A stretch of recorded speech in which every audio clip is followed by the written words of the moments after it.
জামাই হতে পারবো না। কি শুরু করছো তুমি এগুলা? এরকম হেল্পারগিরি কুলিগিরি শুরু করছো তুমি। তুমি যদি এগুলো করো আমার ফ্যামিলি কি মনে হয় তোমার কনভিন্স হবে? আমি আবার কি করলাম?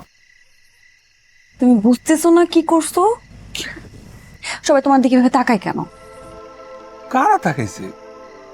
এই খোকা তুমি বুঝো না? আরে এখানে যারা আছে সবাই তো আমার মা বোনের মতো।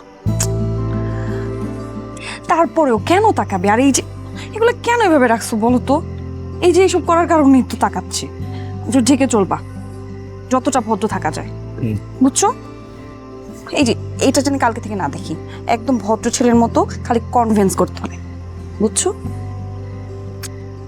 তুমি পারবা আমার ফ্যামিলিকে কনভিন্স করতে? আরো ভরসা রাখো, পারবো। আসো একটু বুকে আসো। বলে আরে তুমি বুঝতেছো আমার ফ্যামিলি দেখলে কি হবে? আকাশ ভেঙে পড়বে মাথায়। শোনো, তুমি আমার সামনে বেশি কথা বলবা না, আর এই যে এগুলা বন্ধ, হ্যাঁ? ওকে, মন থেকে যাবে।